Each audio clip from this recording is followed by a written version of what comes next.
Voilà, Amen. Amen. Vous êtes avec moi ce matin? Amen. Eh bien, on va se régaler encore, on va se réjouir Merci dans la Seigneur. parole du Seigneur ce matin. Hein, malgré les mauvaises nouvelles, hein, malgré que Salomon, je vous dis, quand même parti près de son Père dans le ciel, mais on va le revoir bientôt. Alléluia. Hein, que Dieu puisse bénir la famille. Amen. Hein, que Dieu puisse bénir cette œuvre de l'Inde, que ce soit merveilleux. Alléluia. Alléluia. Gloire à Dieu. Ce matin, nous allons parler d'un sujet pareil pour très précisément. Pour ce début d'année, on a donc exploité les mains à la charrue de Dieu, que nous soyons des vaillants héros, que nous soyons à la fin de cette semaine de jeûne et de prière, eh bien, boostés dans nos demandes. Mais ce que nous voulons voir aussi, c'est que ce matin, nous allons voir quelque chose de très important. Pourquoi le Seigneur m'a mis à cœur de prêcher sur ce point-là particulièrement? Eh bien, c'est parce qu'aujourd'hui, on voit que beaucoup de chrétiens, beaucoup d'assemblées, beaucoup de pasteurs sont light dans l'évangile, c'est-à-dire édulcorés, on va dire ça comme ça, sans sucre. Hein, mais donc, on voit beaucoup de chrétiens sans Christ, beaucoup de pasteurs sans Christ, beaucoup d'églises sans Christ. Alors là, c'est triste. Et nous allons voir ce matin quelque chose de particulier. Nous allons voir le caractère du chrétien. Amen. Ou le caractère de la chrétienne. Et qu'est-ce que doit être un caractère chrétien ou un caractère qui est non chrétien? Eh bien, la Bible nous en parle. Et par rapport à ce message-là, nous allons voir exactement, et nous allons faire une première lecture dans le livre d'Ésaïe. Hein, on va aller dans le livre d'Ésaïe. Alléluia. Alléluia. Ésaïe 50. Nous allons faire cette première lecture ensemble qui va nous introduire dans la parole et dans le sujet de méditation de ce matin. Ésaïe 50, verset 4. Alléluia. Alléluia. Vous êtes avec moi? Le Seigneur, l'Éternel, m'a donné une langue exercée. Ça veut dire une langue habile. Hein? Exercée, c'est ça. Elle est affûtée, elle est prête à travailler. C'est une langue habile. Pour que je sache soutenir par la parole celui qui est abattu. Il éveille, chaque matin, il éveille mon oreille pour que j'écoute comme écoutent les disciples. Est-ce que nous sommes des disciples de Christ ce matin? Amen. Alors nous allons écouter la parole que le Seigneur a à nous dire en nos cœurs. Amen. Amen. C'est merveilleux. Le chrétien, ce matin, doit avoir un caractère tout à fait particulier. Hein? Il n'a pas un caractère de chameau, pour pas dire d'autre chose, mais il a un caractère chrétien. C'est pas toujours de dire oui à tout, mais aussi il faut être ferme face à la vérité. Hein? J'ai eu l'occasion de vous prêcher sur la vérité biblique. Il faut affirmer notre caractère chrétien. Un chrétien non plus n'est pas une serpillière. Je m'explique. Sur un chrétien, on confond forcément la gentillesse pour les gens du monde avec une faiblesse. Et qu'on se dit, ah celui-là il est chrétien, on va pouvoir lui faire tous les coups tordus. De toute façon, son Dieu lui dit de pardonner, donc il pardonnera tout. Un chrétien, ce matin, n'est pas une serpillière où on le peut s'essuyer les pieds. Il doit donc être doux, mais ferme. C'est dur ça, hein? Il faut qu'il soit doux, mais ferme. Nous voulons fonder notre vie chrétienne sur du roc, sur du rocher, et non pas sur le sable. Et nous voyons aujourd'hui certains caractères chrétiens, hein, que surtout notre caractère à nous ne soit pas comme ça ce matin. On voit au bord de la mer, vous avez vu souvent, hein, sur les plages, l'été, les enfants qui écrivent sur le sable certains mots, hein, on écrit des choses. On s'amusait quand on était petit à écrire des choses sur le sable. Hein, et puis on écrit, on grave ça dans le sable, et certains mots, certaines phrases, pour s'amuser. Et ensuite, la marée monte, la marée redescend, hein, et on s'aperçoit qu'il n'y a plus aucune écriture. C'est disparu. Beaucoup de chrétiens marchent aujourd'hui selon les marées du monde. Est-ce que vous comprenez ce que je veux dire?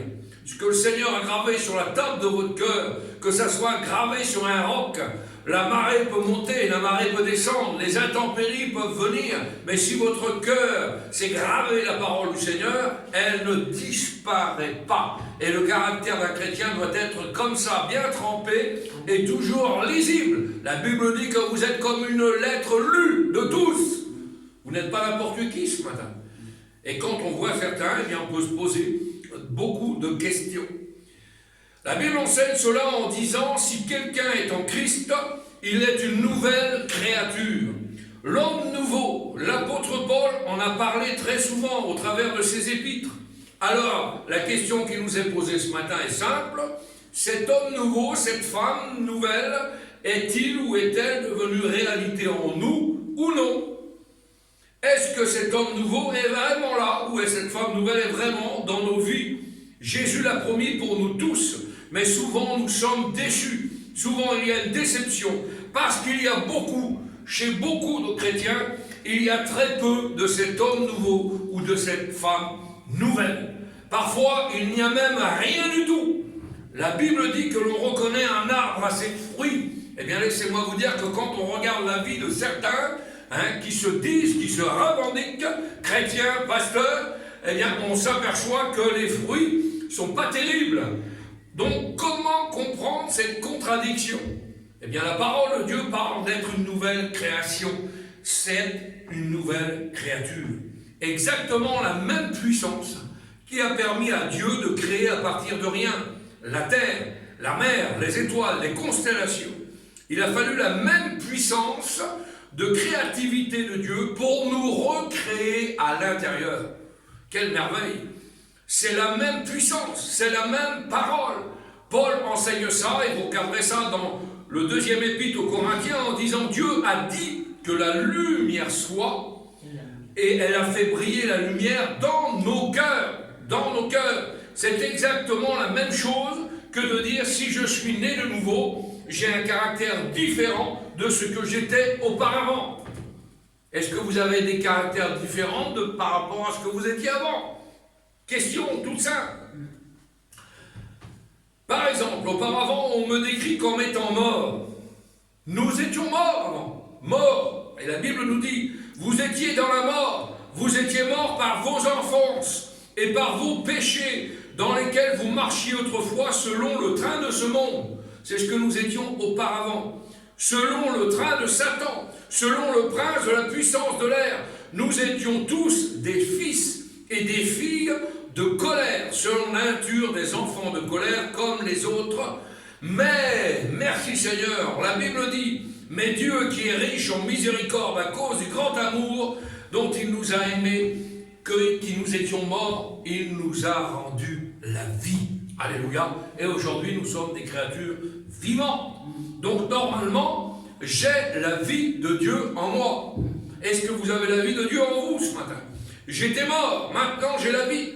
Donc, il doit y avoir un homme nouveau, une femme nouvelle, qui a été créée en moi. Et quand je suis né de nouveau par le Saint-Esprit, selon ce que Jésus a enseigné, en disant, si quelqu'un n'est pas né une deuxième fois, il ne peut entrer dans le ciel. C'est-à-dire, sans sanctification, nul ne peut prétendre avoir une place dans le ciel. Et nous nous apercevons que la première étape de la sanctification dans la vie chrétienne, c'est-à-dire marcher de progrès en progrès, eh bien c'est la nouvelle naissance. C'est une étape primordiale. Et lorsque ce miracle est en nous, nous devrions être différents d'avant. Il y a donc un avant et il y a donc un après lorsque nous sommes sauvés. Il n'y a ni avant ni après. S'il n'y a ni avant ni après dans votre vie, il est fort possible que vous ne soyez pas sauvés. C'est la Bible qui le dit, c'est pas moi. Regardez dans Éphésiens, chapitre 5, versets 6 à 8. Il est dit que personne ne vous séduise par de vains discours, car c'est à cause de ces choses que la colère de Dieu vient sur les fils de la rébellion. Et on va faire la lecture ensemble, c'est important ça. Hein. On va faire cette lecture ensemble. Amen. Amen. Vous êtes avec moi? On va aller dans le livre aux Éphésiens, vous allez voir ce que le livre aux Éphésiens veut nous dire. Chapitre 5, versets 6 à 8, à 10, excusez-moi. Que personne ne vous séduise par de vains discours, car c'est à cause de ces choses que la colère de Dieu viendra sur les fils de la rébellion. N'ayez donc aucune part avec eux. Autrefois, donc autrefois c'est avant, hein, on est bien d'accord, c'est pour ça que je vous dis il y a un avant et un après.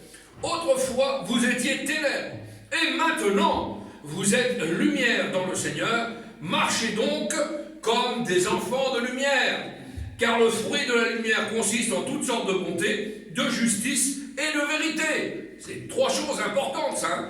Bonté, justice et vérité. Examinez ce qui est agréable au Seigneur. Amen. Vous voyez un petit peu ce texte merveilleux. Ça veut dire qu'il y a, et ça nous confirme qu'il y a un autrefois et qu'il y a un maintenant. Vous n'êtes plus des autrefois, vous êtes des maintenant. Hein, dans cette nouvelle année, vous êtes des maintenant. Et on va voir cela maintenant dans le premier épître de Pierre, au chapitre 2, hein, chapitre 2, verset 9. Regardez ce que nous dit le premier épître de Pierre. Regardez bien. Important la lecture ce matin.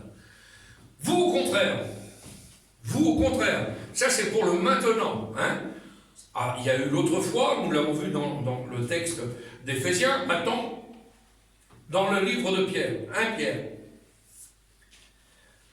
Vous au contraire, vous êtes une race élue. Quelle merveille!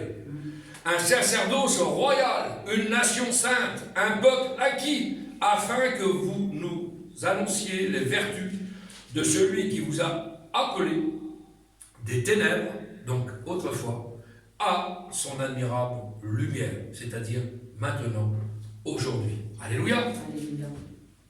Ce que nous étions et ce que nous sommes devenus, vous au contraire, ça c'est, vous êtes maintenant, tout de suite, une race élue, un sacerdoce royal, une nation sainte, un peuple acquis, afin que nous vous annonciez les vertus de celui qui vous a appelé des ténèbres à son admirable lumière. Vous qui autrefois, ça veut bien donc dire qu'il y avait un avant, n'étiez pas un peuple, et qui est maintenant, vous faites partie du peuple de Dieu. C'est merveilleux ça. Vous qui n'aviez pas obtenu miséricorde, et maintenant vous obtenez, et vous avez obtenu miséricorde. Il y a un avant et il y a un après, que Dieu soit glorifié. Amen. Amen. Et donc, qui est cet homme nouveau, cet homme spirituel? Et qui a vraiment pris naissance en nous par le Saint-Esprit? Notre cœur est maintenant capable de battre pour le Seigneur. Alléluia. Et de se réjouir de ce salut si merveilleux. Parce que nous avons quelque chose que nous n'avions pas auparavant. Et cela prouve évidemment notre salut. Si vous n'avez pas l'espérance, c'est que vous n'avez pas de salut. Et aujourd'hui, beaucoup de chrétiens nous saoulent, nous fatiguent en nous disant ah, il ne revient pas le Seigneur, ça fait 60 ans, 70 ans qu'on entend parler que le Seigneur revient. Il ne pourrait pas revenir. Et quand vous leur posez, es-tu sauvé? Vous vous rappelez de la prédication que vous avez apportée là-dessus? Es-tu sauvé? Si tu as le moindre doute, remets ta vie en question. Il faut être sûr de soi.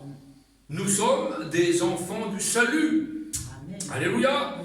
Hein? L'homme naturel, l'homme psychique, l'homme psychologique est totalement indifférent aux choses de Dieu.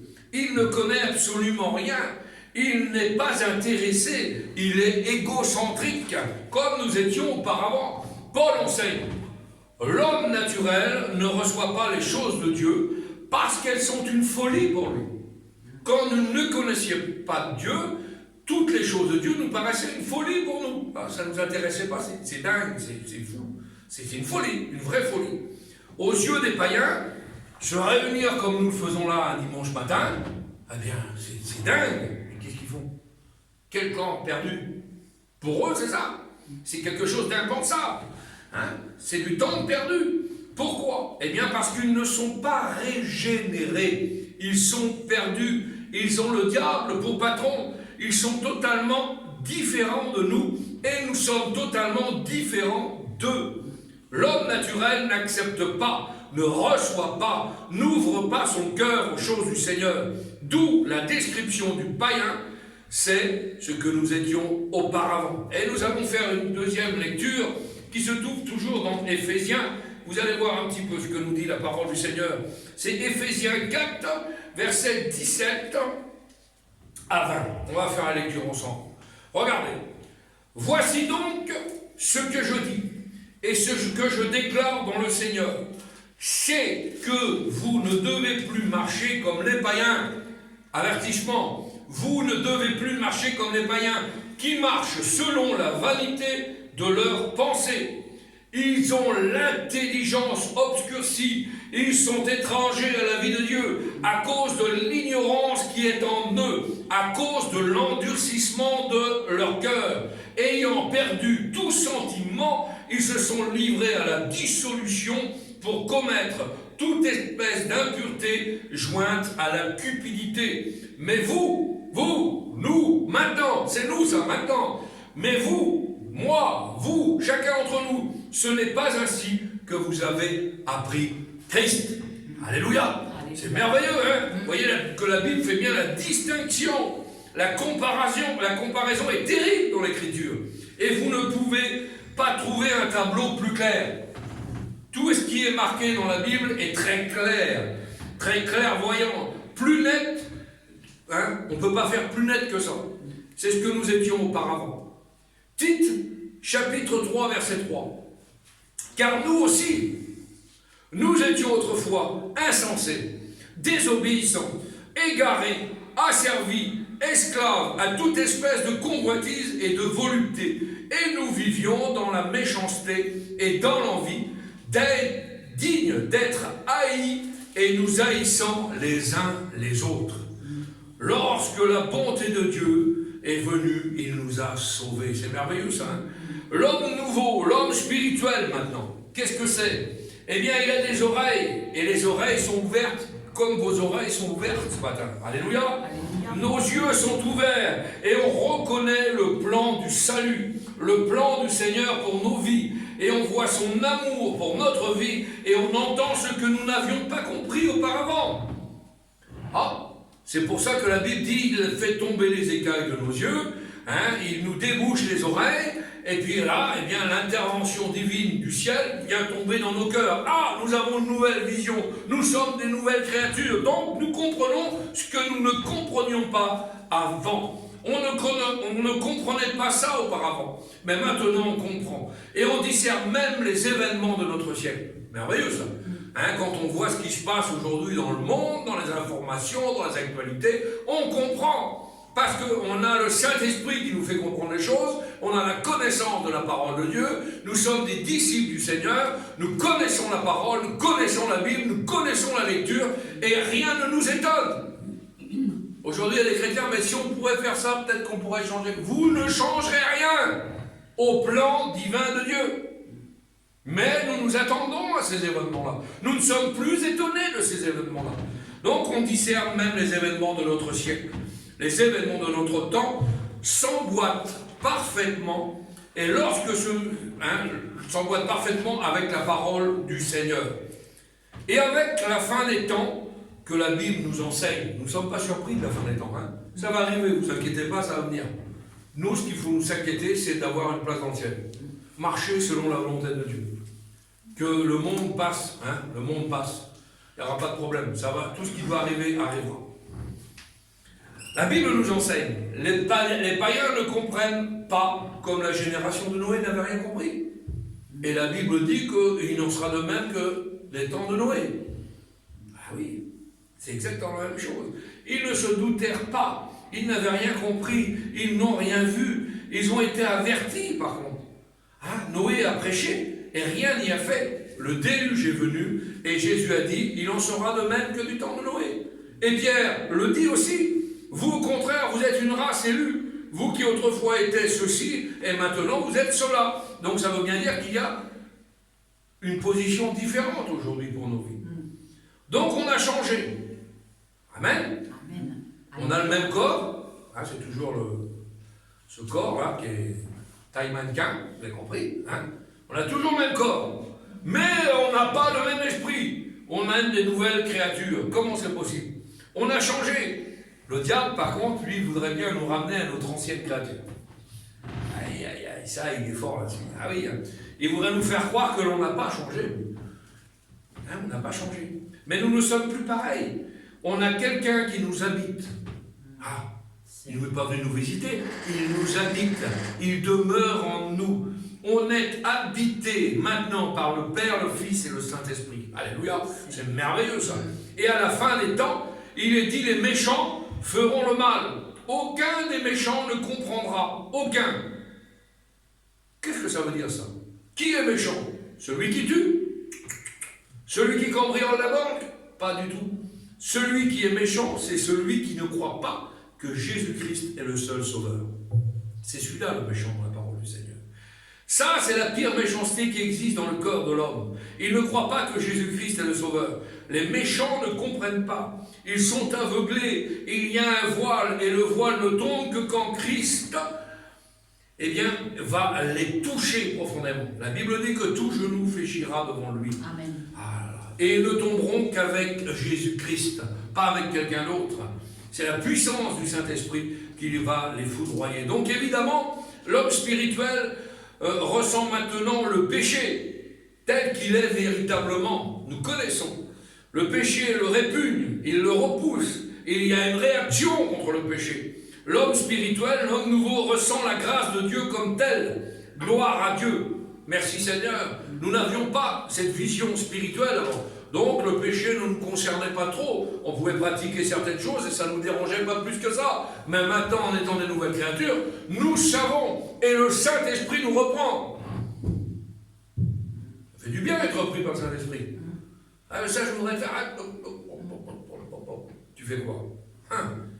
Maintenant, nos mots, notre vocabulaire, notre parler est merveilleux. Alléluia. Non, vous n'avez pas changé de dialogue. Elle est lavée, cette bouche que nous avions auparavant. Elle est lavée. Autrefois, nous avions une bouche sale avec des mots du monde. Mais dorénavant, nous avons une bouche lavée par le sang de l'agneau. Merci Seigneur. Alléluia. Cette bouche qui blasphémait, cette bouche qui murmurait tout le temps, cette bouche qui n'avait que des mauvaises choses à déclarer sur les autres, eh bien aujourd'hui, il y a des actions de grâce, des louanges, des paroles de bénédiction. Il y a des prières qui s'élèvent vers le Seigneur. Il y a des louanges à ce Dieu qui s'en vient sur les nuées du ciel. Que Dieu soit béni et glorifié. C'est merveilleux, quel changement de dialogue. C'est pour ça que quand j'entends certains frères, certaines sœurs, certains prédicateurs parler, il est où le nouveau langage? Vous savez que ça montre le taux de conversion. Ah oui, puis on va le voir. Je vais vous faire une prédication sur la langue parce que j'avais déjà eu l'occasion de vous apporter le sujet sur la langue. Faisons bien attention. La langue, c'est le plus petit muscle du corps humain, mais elle enflamme des forêts. D'accord? Alors faisons bien attention. Si nous sommes des nouvelles créatures, à notre langage. Nous n'avions pas cela auparavant, ce nouveau langage. Même dans la religion. Aujourd'hui, je vois beaucoup de gens qui sont dans des religions. Le langage n'a pas changé. C'est toujours la même chose. Nous n'avions pas de toutes ces choses-là. Mais maintenant, nous sommes nés de nouveau. Nous avons donc un nouveau caractère. Ah bon? Mais dans la vie chrétienne, il y a maintenant une guerre qui est déclarée, une guerre ouverte entre la chair et l'esprit. C'est-à-dire maintenant la nouvelle nature se bat contre l'ancienne nature et l'ancienne nature se bat contre la nouvelle nature.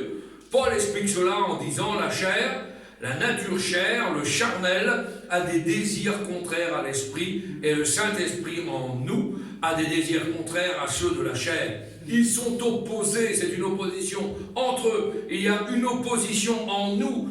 Notre champ de bataille est à l'intérieur de nous-mêmes. Avant d'aller sur les champs de bataille à l'extérieur, regardons déjà les champs de bataille à l'intérieur de nous-mêmes. Et nous devons, en tant que chrétiens nés de nouveau, se préparer toujours à cette guerre. Est-ce que vous êtes prêts pour la guerre ce matin? Amen. Contre la chair. L'apôtre Paul a dit, je tiens durement ma chair en bride. Ça veut dire ce que ça veut dire, elle a tendance à ressortir. Beaucoup trop de chrétiens, quand ils se sont engagés par les eaux du baptême, je le dis, ils n'ont pas noyé la vieille chair. Et je le dis, la vieille chair est une bonne nageuse. Elle a toujours tendance à ressortir un petit peu. Il m'a marché sur le pied, mais c'est une nouvelle créature, alors tu ne vas pas le taper, tu ne vas pas le mordre, tu ne vas pas l'insulter. Oh là là, c'est là. Et on va voir ça, c'est important ça. C'est important. C'est pour cela que pour les jeunes chrétiens, attention. On m'a dit, Un témoignage terrible. Beaucoup de jeunes chrétiens, on leur prêche l'évangile, on les évangélise, ils acceptent le Seigneur, c'est formidable, ils sont touchés par Dieu, une sensation, une frisson, pas de problème, allez hop, baptisés. Ok? Mais on ne leur a pas dit que ça serait la guerre. On ne leur a pas dit que le premier combat, ça sera contre eux-mêmes. On ne leur a pas dit qu'il fallait tenir la chair en bride. On ne leur a pas expliqué tout ça. Et quand le premier vent arrive, contraire, ils disent « Ah ben c'est pas ce qu'on m'avait dit ». Donc c'est trop dur la vie chrétienne. Je laisse tomber. Et on fait des fabriques à rétrograde. Il faut mettre tous les aimants à la table. Celui qui vous prêche en vous disant « Vous allez voir, la vie chrétienne, c'est formidable, c'est sur des pétales de rose, ça va rouler tout seul. » Oui. On a une solution? Oui. On aura toujours quelqu'un pour intercéder pour nous? Oui. Mais c'est pas toujours rose, c'est pas toujours facile. C'est un combat spirituel permanent entre la vieille nature et la nouvelle nature. Et quand on n'explique pas ça, eh ben au premier vent contraire, c'est tellement dur qu'on abandonne et on revient à la vieille nature. Faisons bien attention à ces choses-là. Attention! Ne présentons pas un faux évangile où il n'y a pas de problème et de difficultés. Aujourd'hui, le but, c'est de faire des baptêmes. Beaucoup trop de gens sont formatés là-dessus. Ils ont des quotas, on dirait qu'ils ont des quotas. On va baptiser, tant de baptêmes, j'ai fait tant de baptêmes, j'ai fait tant de baptêmes. C'est un concours. Et sur les temps de baptême, il y en a combien de convertis? Combien sont des nouvelles créatures? Combien? Vous rajoutez du fardeau à ces gens-là. Faisons bien attention. On ne s'engage pas à la légère. Il faut avoir la compréhension totale de la lecture. Non et non. Présentons la victoire avec un champ de bataille. Amen. Amen. C'est notre foi qui nous rend victorieux. C'est notre foi. Il faut que j'alimente ma foi. Gardons notre foi jusqu'à la fin. Jésus a averti Pierre en disant « Satan t'a réclamé pour te gribler comme du froment ». Vous savez, c'est un texte qui est fort, ça. Il peut te ramener, ça veut dire qu'il veut te ramener dans l'ancienne vie. Il veut te ramener dans les désirs charnels. Mais moi le Seigneur, j'ai prié pour toi. Alléluia. C'est le Seigneur qui prie pour nous. Ah, c'est merveilleux. Oui, j'ai prié pour toi. Pour que tu ne tombes pas. Pour que tu ne tombes pas dans ces pièges. Parce que Satan, le mot gribler, ça veut dire aussi gribler. Vous savez quand on tire avec un fusil de chasse, on dit gribler de plomb. D'accord? Gribler, ça veut dire aussi trier. D'accord? Il y a plusieurs significations. Mais le mot gribler aussi, j'ai regardé dans le dictionnaire Larousse, ça veut dire imposer sa marque. Ça veut dire que quand vous tirez, et Satan tire sur nous, à vue, hein, vous inquiétez pas, il tire à vue. Hein. Quand il tire sur nous, il impose sa marque. Il veut que vous reveniez dans l'ancien monde. Il veut que vous reveniez dans la vieille créature. Il veut vous gribler, c'est-à-dire imposer la marque de Satan sur vos vies. Vous imaginez un petit peu? C'est important ça. Donc, eh bien, le Seigneur, lui, intercède et il dit, je vais prier pour toi, afin que quoi? Ta foi ne défaille pas. Tant que nous avons la foi, nous ne défaillerons pas. Amen. Que ta foi ne lâche pas ce matin. Que ta foi résiste aux assauts de l'ennemi ce matin. Donc, on doit se préparer à cette guerre. Et l'Écriture, la parole de Dieu en parle, comme tout à fait normal dans la vie du chrétien. Ce combat-là est normal dans la vie chrétienne. Et l'apôtre Paul va parler justement à Timothée, son étudiant. Et il va dire quoi? Et il va parler du caractère chrétien. Et il va expliquer particulièrement ce qu'est le caractère chrétien. Ah, regardez bien ce qu'il nous dit. Et il va dire, sois un modèle pour les fidèles. Alléluia. Et il va citer 5 domaines très particuliers du chrétien. Sois un modèle en parole, en conduite, en charité, en foi et en pureté. Vous trouverez ce texte, je vais vous le donner tout de suite, ce texte merveilleux, vous le trouverez dans 1 Timothée 4, verset 12. Vous vous rendez compte? Sois un modèle, Timothée. Ah oui, en parole, en conduite, en charité, en foi et en pureté. Voilà ce qu'est le nouveau caractère du chrétien. Un caractère chrétien, c'est ça. Alors, je ne vais peut-être pas vous développer tous les points, parce que sinon je vous tiens à 3 jours, mais on va en faire bien un petit peu, on va brosser le tableau. Amen. Amen. Donc, sois un modèle en parole. Qu'est-ce que ça veut nous dire? Malgré le vent, malgré la tempête, malgré les vents contraires, il faut que notre caractère en parole demeure et soit solide dans l'époque où nous vivons. Ah oui, c'est très sérieux les paroles qui sortent de votre bouche. Car n'oubliez pas qu'aucune parole qui sort de votre bouche n'est perdue. Comment ça? Ah oui, tout ce que vous parlez en tant que nouvelle créature, en tant que disciple de Christ, toutes les paroles là sont reprises. Faites bien attention. Tout est noté là-haut dans le ciel. Et ces paroles-là vont ressortir au jour du jugement dernier. C'est pas moi qui le dis, c'est la parole du Seigneur. Nous serons jugés pour ce que nous disons. La preuve par le texte, Matthieu 12. On va lire ensemble? Regardez ce que nous dit Matthieu 12. Regardez bien. Important, très important. Matthieu 12, verset 33. Regardez bien ce que nous dit la parole du Seigneur. Vous dites que l'arbre est bon et que son fruit est bon. Ou dites que l'arbre est mauvais et que son fruit est mauvais. Car on connaît l'arbre par le fruit. Race de vipères, comment pourriez-vous dire de bonnes choses méchantes comme vous l'êtes?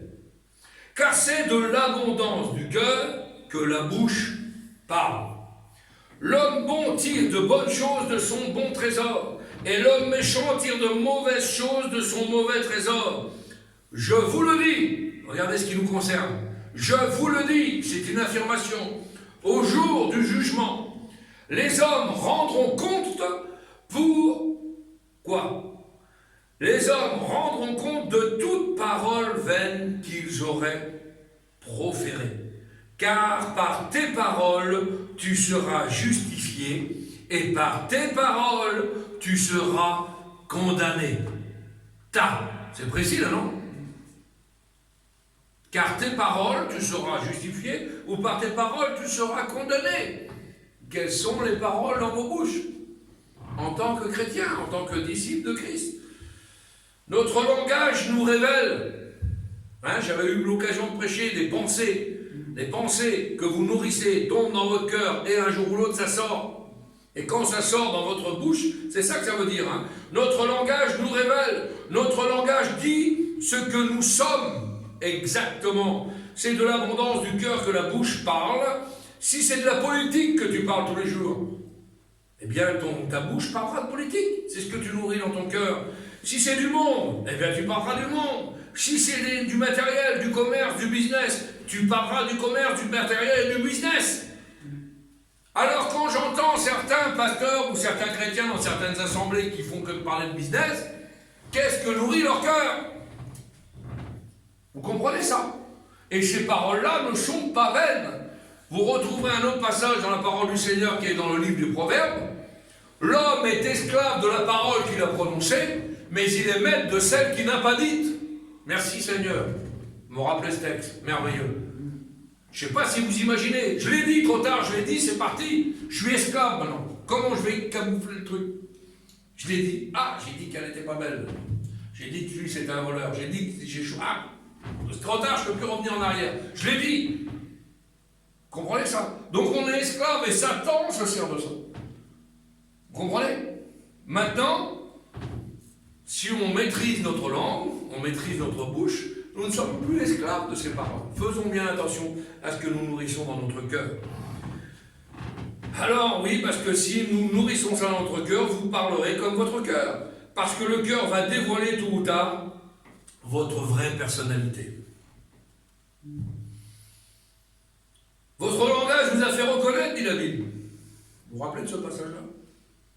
Ton langage t'a fait reconnaître. Jacques a dit, la langue est un mal qu'on ne peut réprimer, pleine d'un venin mortel. Je ne sais pas si vous imaginez, c'est Jacques, l'apôtre Jacques qui dit ça. C'est plein d'un venin mortel. Et dans Proverbe, il est écrit que la vie et la mort sont au pouvoir de la langue. Je ne sais pas si vous imaginez un petit peu. La vie et la mort sont au pouvoir de la langue. Par exemple, quelque chose qui me revient, que je n'avais pas écrit, vous prenez Doeg, vous regarderez par rapport à David. Doeg avait une lame, c'était plus une lampe, c'était des lames de rasoir. Eh bien, vous voyez, et c'est pour ça qu'il tua beaucoup de sacrificateurs à l'époque. Vous regarderez ça, ça concerne David, etc. Vous regarderez l'histoire de David. Beaucoup d'exhortations dans la parole du Seigneur sur la langue. Et nous avons lu le verset initial du message. Rappelez-vous de ce que je vous ai parlé en premier, le premier verset. Vous vous rappelez que nous ayons une langue exercée. Ça veut dire ce que ça veut dire. Il faut de l'entraînement pour la langue. Il faut la dompter, il faut la dresser. Celui qui veille sur sa langue préserve son âme des angoisses. Vous imaginez un petit peu? Celui qui veille sur sa langue préserve son âme des angoisses. Alors veillons sur notre bouche. Amen. Beaucoup à dire sur la langue, mais je passe parce que sinon on va s'étendre sur chaque sujet et j'ai 5 points à faire. Sois un modèle en conduite. On ne parle pas ici pour les chrétiens dans l'église. Tout le monde est beau et tout le monde est gentil à l'église. Personne ne se mord à l'église. Personne ne se bat à l'église. Là, on ne parle pas de la conduite dans les murs de l'église. On parle de la conduite à l'extérieur des murs de l'église. C'est important, ça. Là, vous êtes trop bien, là, 2 heures par semaine ou 3 heures par semaine, même si vous avez fait 6 réunions par jour, il n'y a pas de problème. On est tous bien à l'église. Mais en dehors de l'église, tu te bats peut-être avec ton voisin, tu te bats avec ta voisine, tu voles, tu pilles, tu fais ce que tu veux. Mais n'oublie pas que tu es sous les regards du Seigneur. D'accord? Là, on parle soit un modèle en conduite. On ne parle pas ici pour les chrétiens dans l'église, mais à l'extérieur de l'église. Vous voulez savoir comment se comporte tel ou tel? N'allez pas demander à tel frère ou à telle sœur. Par exemple, pour un foyer. Vous voulez savoir comment se comporte tel ou tel? N'allez pas demander aux frères ou aux sœurs de l'église. Il prie, c'est un homme merveilleux, c'est une femme merveilleuse. Vous voulez savoir comment que je me comporte? Vous allez demander à ma femme. Et l'inverse, si vous avez un mari ou aux enfants, c'est les premiers témoins directs de ce qui se passe. Vous comprenez ça? Si vous vivez en communauté, c'est encore plus facile. Je vais demander à ton voisin, peut-être qu'il me donnera des renseignements sur toi. Je vais demander à ton voisin aussi à toi. À ta voisine là-bas. Ils seront directement impactés parce que là, vous n'êtes plus dans le cadre de l'église. Donc là, en dehors des murs, c'est autre chose. Vous comprenez ça? C'est comme ça que ça fonctionne. Ah oui, faites bien attention à l'église, tout le monde est beau et gentil. Paul dit aux Corinthiens, car nous cherchons ce qui est bien. Amen. Non seulement devant le Seigneur, mais aussi devant les hommes. Attention, ne présentons pas, on l'a vu, l'église ensemble, eh bien c'est ça, c'est quelque chose de merveilleux. À l'extérieur, l'église c'est le corps du Christ. Manque d'amour, c'est passé à côté. Là on parle de la charité. Alléluia. J'ai sauté une feuille? Non. Ah oui, je me disais. Jésus a dit, ce que vous voulez que les hommes fassent pour vous, faites-le de même pour eux. Donc ça veut dire qu'en dehors de l'église, c'est comme ça qu'on doit se comporter. C'est-à-dire la manière dont je me comporte, mon attitude, mon comportement devant les autres doit être irréprochable. Si je veux emmener quelqu'un au Seigneur, qu'est-ce qu'il va faire? Premièrement, il va me regarder, il va me scruter, il va m'ausculter, il va me scanner. Et après, il va dire oui, je viens, ou oui, je viens pas. Si je veux amener quelqu'un à l'évangile, c'est ça. Mais si je suis comme lui, c'est-à-dire si je suis comme un païen, avec un comportement de païen, pourquoi viendrait-il? Pourquoi viendrait-il? C'est-à-dire qu'à l'extérieur de l'église, on ne doit pas dérober, on ne doit pas mentir, on ne doit pas se cacher de plein de choses. On ne doit pas faire ces choses-là. On ne peut pas avoir 2 poids, 2 mesures. Est-ce que vous comprenez ça? Et il y a beaucoup de chrétiens aujourd'hui qui ont 2 poids, 2 mesures. Le livre de Lévitique dit, vous ne déroberez pas, vous ne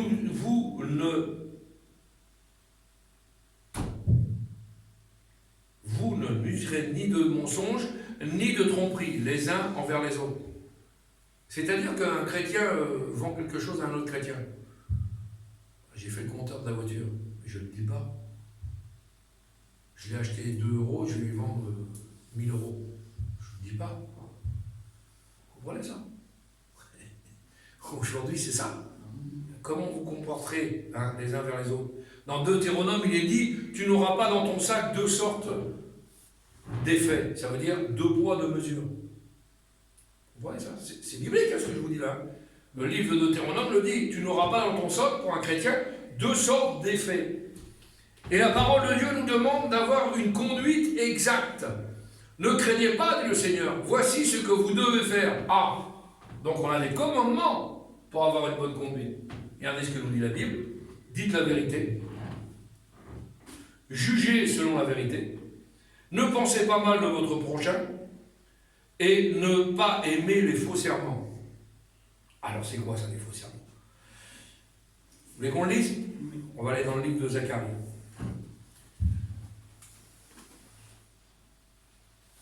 Zacharie.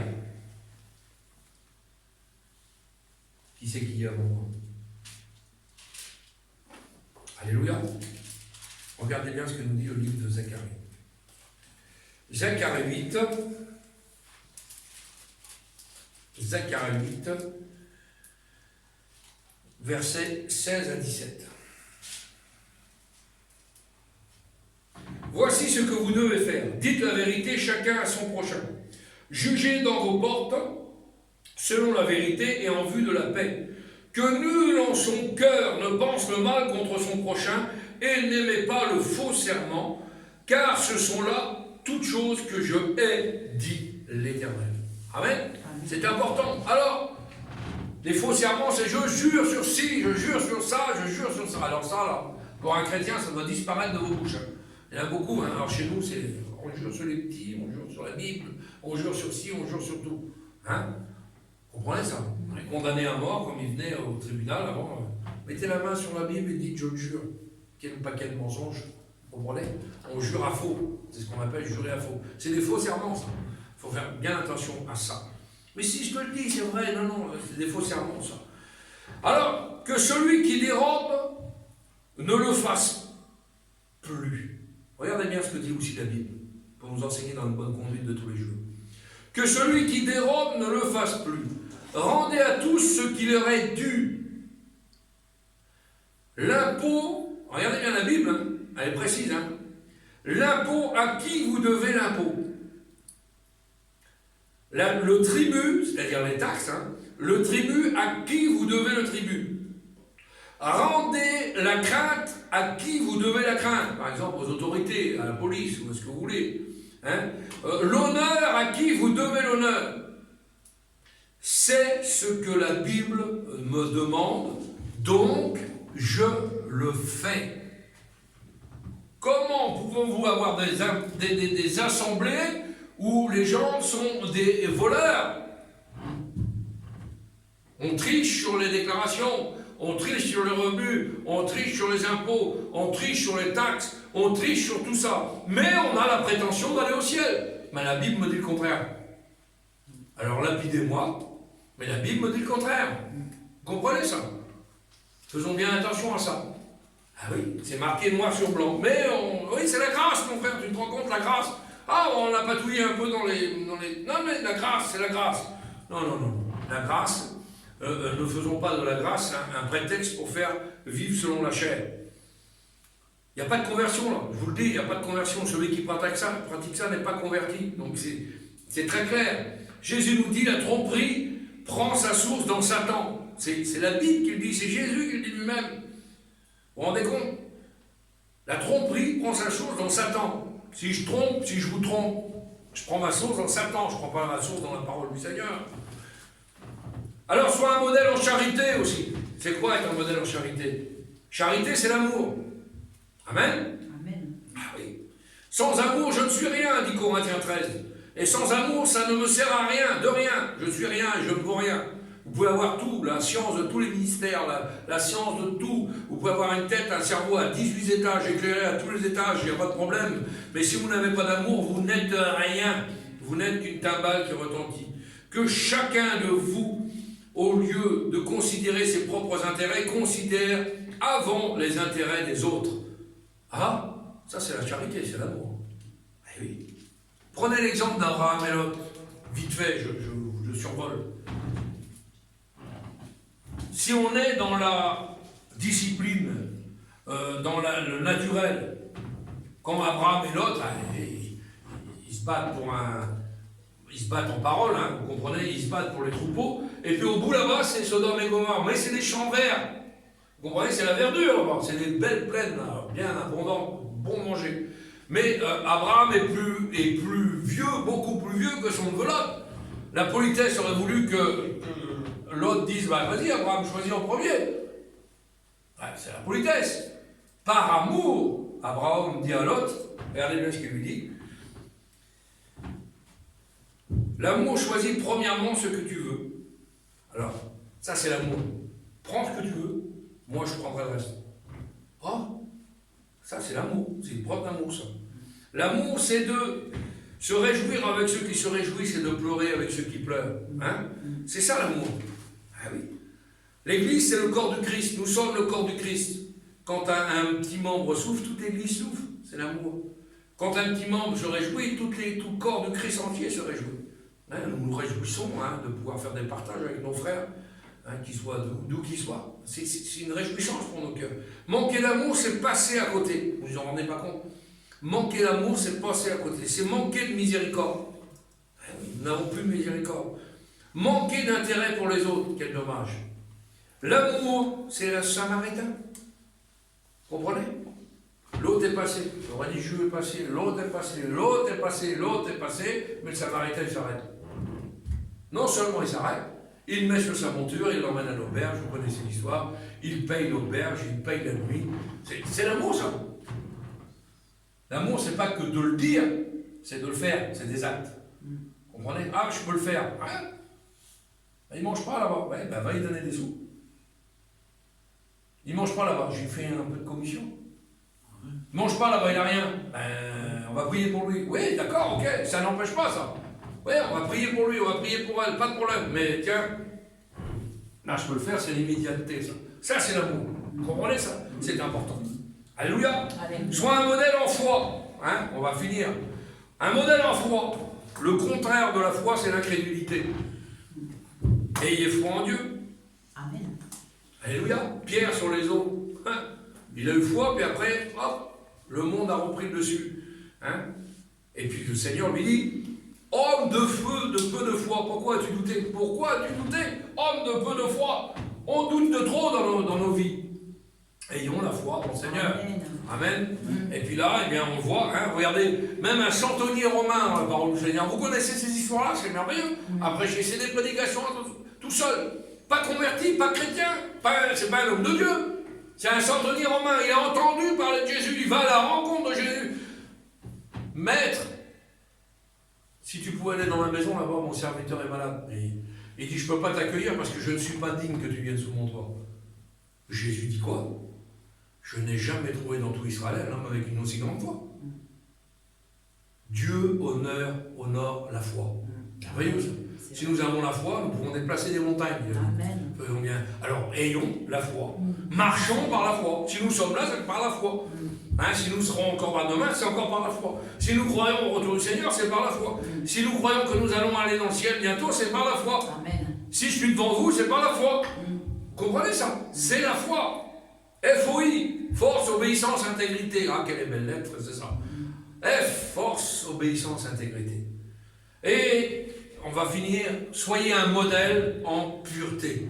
Amen. Ah, ça veut dire en propreté. Comment ça? Ah oui.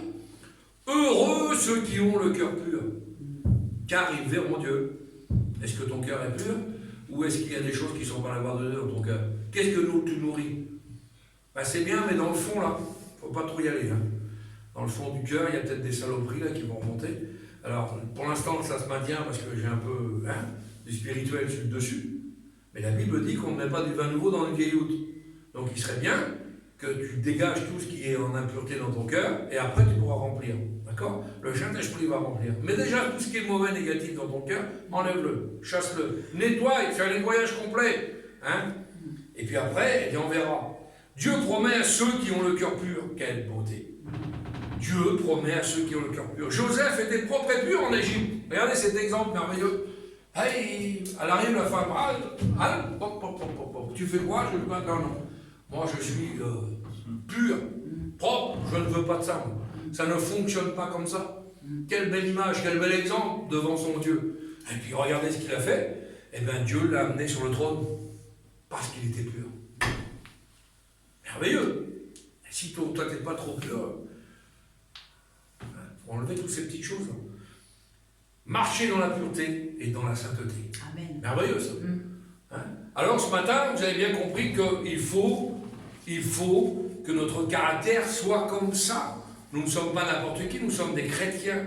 Et le caractère du chrétien, nous l'avons vu, c'est Ésaïe 50, verset 4, mais c'est aussi 1 Timothée 4, verset 12. Sois un modèle, Timothée, en parole, en conduite, en charité, en foi et en pureté. Si nous avons ces qualités-là, nous avons le véritable caractère du chrétien. Seigneur. Alléluia. Alléluia. Amen. On prie le Seigneur. Seigneur, nous voulons te bénir, te rendre grâce, te dire merci pour ces paroles peut-être mal prononcées.